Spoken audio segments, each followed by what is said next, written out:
मेरा सवाल मुकेश जी और विष्णु जी दोनों से है। मुकेश जी, आपने अभी अभी कहा कि ये एक माइथोलॉजी का जो सब्जेक्ट था उसको हिस्टोरिकल में कन्वर्ट करना आसान नहीं था। तो आपने स्टोरी के लेवल पे और डायरेक्शन के लेवल पे और ख़ास तौर पर इतनी बड़ी स्टार कास्ट, तो कितनी डिफ़िकल्टी आई इस चीज़ को लेके कि सबको प्रॉपर स्पेस भी मिलना चाहिए और हिस्टोरिकल लगे फिल्म, न कि माइथोलॉजिकल। आपने पूछा कि कितना मुश्किल था।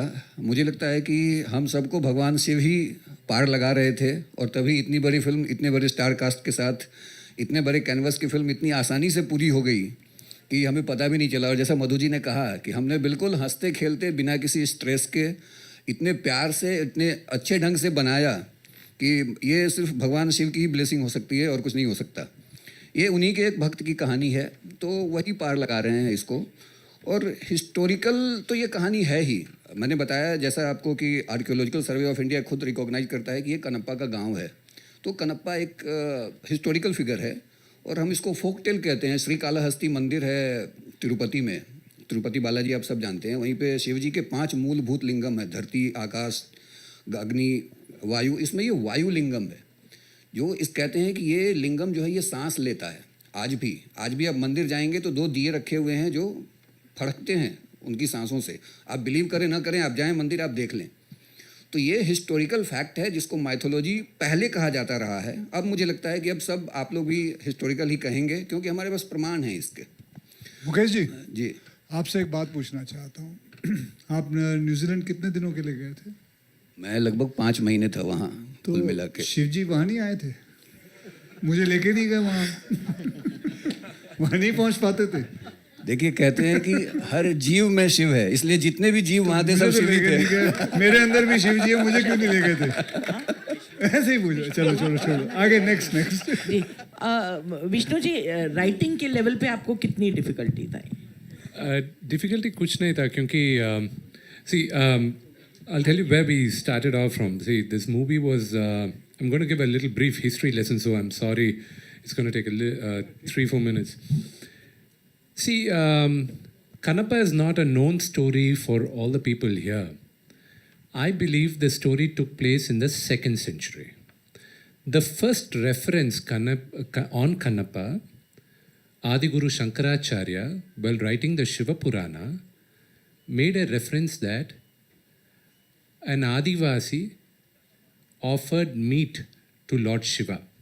That was the first reference of Kanappa. And Kanappa's story was written from there.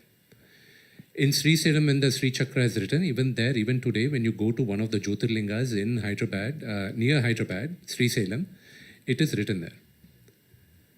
Long before that, the Vayulinga is there. That's the only linga which is, the base is in the shape of a spider, the sides are of elephant tusks, and on the top is a snake. This is the shape of Vayulinga. Kanappa is a devotee of Shiva in that area.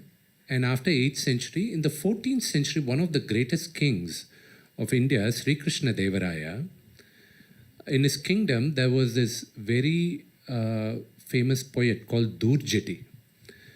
Durjeti wrote poems on Sri Kalahasti Ishvara Mahatyam, which means all the miracles of Sri Kalahasti Ishvara, this temple where the Vayulinga is Sri Kalahasti. And those poems, they were written in these, in Telugu they call it Tatipak Gandralu, means in the palm leaves, I don't know what they call in Hindi, Tadpatra, almost the same.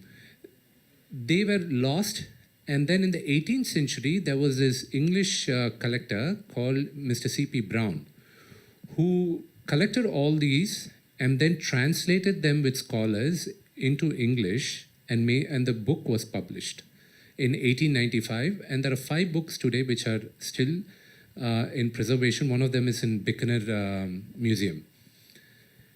Based on that book, in 1938, a silent film was made called Kannappa Nayanar.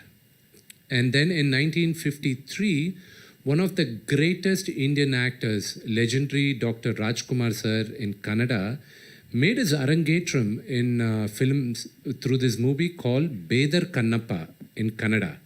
And he acted simultaneously in Telugu. In Telugu, it was called Sri Kalahasti Ishwara Mahatyam. The same production company from Chennai made the movie in Hindi called Shiva Bhakt in 1954. And then Bedar Kannappa was again remade in 1976 by legendary directors Mr. Bapu and Ramana with another great Telugu actor, Mr. Krishnam Raju, who happens to be the uncle of Prabhas. And then again, Mr. Rajkumar made that movie in Kannada in 1988, where he played the role of Lord Shiva, and his son, Shivaraj Kumar sir, played Kannappa. And then after 50 years, I believe in Telugu when we first started, Lord Shiva gave me the permission to tell this generation the story of Kannappa. And when I was writing Kannappa, see, the last 30 minutes is the same. An atheist becomes God's devotee and God decides to test him, and it's a known legend that the linga blood starts coming from the linga, and Kannappa takes his eye out and gives it to Lord Shiva. This is a single pager. For me it's a half pager. Now, who was Kannappa? What was he? Why was he an atheist? For me it was an open canvas. For me the canvas was large, and I'm a huge fan of Lord of the Rings, and I've read the books, watched the movies, I know the dialogues scene by scene. So for me, I wanted to create my world, and I felt that this is what Kannappa was. This is who he was. This is why he was an atheist. And his love to Lord Shiva. Why is he in love with Lord Shiva towards the end? And why did Lord Shiva actually test him? And what was the relationship between the god and the devotee? And how pure should the devotion mean? See, one thing which I have common with Mr. Akshay Kumar and me is that our devotion to God knows no boundaries and no rituals. It's what we feel in the heart is what we do, is what God accepts. नमस्कार, मैं रेखा Khan Navbharat time से पूरी team को मैं बहुत सारी बधाई देना चाहूँगी। बहुत ही कमाल का ट्रेलर है और टीज़र है। मेरे 2 सवाल हैं। पहला सवाल मैं अक्षय से जानना चाहूँगी। अक्षय, ये दूसरी बार है जब हम आपको एक भगवान शिव के रूप में देख रहे हैं, तो किस तरह का एक आप कनेक्शन महसूस करते हैं उनके साथ? और जो ये नास्तिक से आस्तिक बनने वाली बात है, तो आपको क्या लगता है कि जो यूथ है, जो आज का दौर है, उसमें क्या ये फिल्म एक थोड़ी आस्था की तरफ लेकर जाएगी? जी सारे दोनों मैंने ही बोलना है? जी, क्योंकि आप ही इसमें एक बहुत इंस्ट्रूमेंटल जो किरदार है वो निभा पहला रहे वाला हैं। वापस बोल दीजिए। मैं ये कह रही हूँ, किस तरह का कनेक्शन आप फील करते हैं? क्योंकि जब आपको देख रहे हैं पर्दे पे तो ऐसा लग आप ही हैं, मतलब वो आपको ही हम देख पा रहे हैं। कनेक्शन यही है कि हम बचपन से हमें मेरे माता पिता ने यही कहा था कि शिव जी जो हैं वो आपके पिता हैं और माता रानी आपकी माँ है। तो ऐसे ही चलता रहा और ऐसा मुझे लगता है हम सभी लोगों में ज़्यादा करके हमारे जो माँ बाप हैं हमें यही बताते हैं। सो कनेक्शन जो है वो अपने आप आ जाता है। कईयों को नहीं आता है, कईयों को आता है, कईयों को बहुत आता है। फिल्म एक छोटा सा ज़रिया है। मैंने भी ओ माय गॉड बनाई, पार्ट 1 पार्ट 2 बनाई, फिर ये कन्नप्पा में मुझे मौका मिला।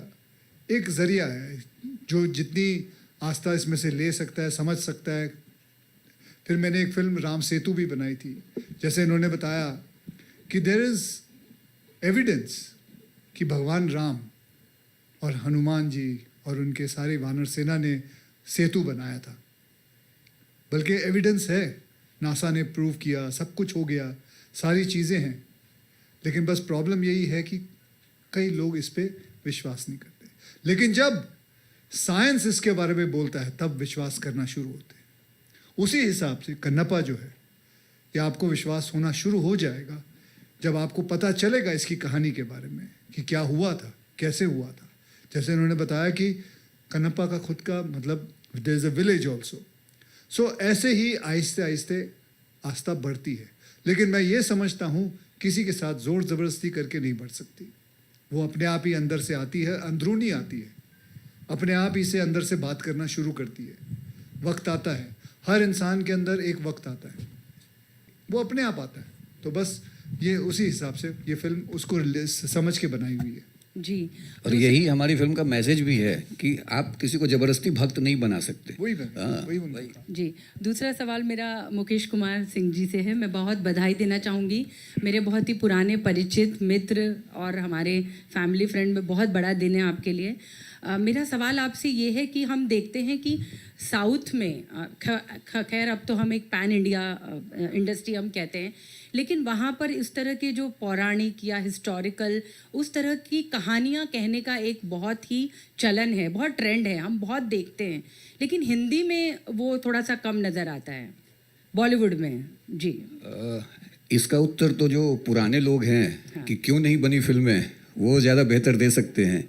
कि पिछले 20-25 सालों में एक समय था कि हमारे यहाँ नल दमयंती, शकुंतला, राम राज्य जैसी फिल्में बना करती थी, लेकिन 70s और के बाद एक जय संतोषी माँ बनी थी मेरे ख्याल से 73 में या 75 में।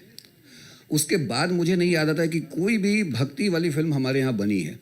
ये क्यों नहीं बनी है, इसका जवाब तो जो पुराने प्रोड्यूसर्स हैं या एक्टर्स हैं वो दे सकते हैं। मैं तो अभी हमने टेलीविज़न में काम किया है, तो टेलीविज़न में तो बहुत बन रहे हैं पिछले कुछ सालों से, लेकिन दक्षिण के लोग जो एक रूट है उससे शुरू से जुड़े रहे हैं और ये बहुत कभी टूटा नहीं है। वहाँ कंटिन्यू कोई ना कोई फिल्म बनती रहती है हमारे पौराणिक आख्यानों पे, हमारे हिस्टोरिकल तथ्यों पे। तो वो परंपरा उन्होंने बनाए रखी, उन्होंने तोड़ा नहीं। और एक जो आप साउथ की बात कर रही हैं, मैं एक ही बात कहना चाहूँगा कि हम लोग मुंबई में नॉर्मली एक जो फ़र्क जो मैं बताना चाहूँगा कि मुंबई में नॉर्मली हम लोग कितने भी सीनियर एक्टर हम लोग नाम लेकर पुकारते हैं। जैसे आपने कहा अक्षय, अमिताभ, हम लोग भी धर्मेंद्र, सब नाम लेकर बुलाते थे। दक्षिण में आने के बाद मैं अब दोबारा शायद ये कभी नहीं कर पाऊँगा, क्योंकि वहाँ जितने भी सीनियर हैं तेलुगु में उनको गारू कह के बुलाएंगे, आपके पैरेलल भी हैं, या उनको अगर तमिल हैं या कन्नड़ के हैं या मलयालम है तो उनको या तो अन्ना कहेंगे या सर कहेंगे। तो ये जो रिस्पेक्ट का लेवल है वो एक बिल्कुल ही अलग लेवल है। तो मतलब मैंने तो ये मेरे लिए एक सीखने का अवसर था और मैंने सीखा। अक्षय, आपने गाना भी गाया है महाकाल चलो, तो मतलब कितना आप तो हैं तो मल्टीटास्कर ही हैं, यानी हरफन मौला हम आपको इसीलिए कहते हैं, तो वो कैसे था, क्या एक्सपीरियंस था? बस ऐसे ही स्टूडियो गए, गाना गा लिया और क्या करना था उसमें, है? गाना गाने के लिए मतलब जब हम गाते हैं एक एक्टर तो अपने आप को साबित रेखा जी कोई भी गा सकता है, आप भी गा सकती हैं, इसमें कोई ऐसा कोई साइंस नहीं है, आवाज़ निकालनी है बस। जी। Okay, hi, this is Arundhati from the Movie Mail, and I have a question to Vishnu sir. Can you see me? Hi. Yes, yeah, of course. You're very pretty. I cannot miss you. Thank you. But the question that I have is that there is a report that you are planning to do a tour of Jyotirlingam with all the with all the Jyotirlingam across the country. Is that true? And also, I would like to know that after this film, because this film is looking really really promising, and I'm sure that everybody's gonna go there to watch the film. After that, are you planning to explore the Hindi film industry as well? Thank you. Thank you. The first question about the Jyotirlingas, I took up the Holy Trail, finished 5. The other 3, I hopefully before April 25th, I get to finish the remaining 7 also.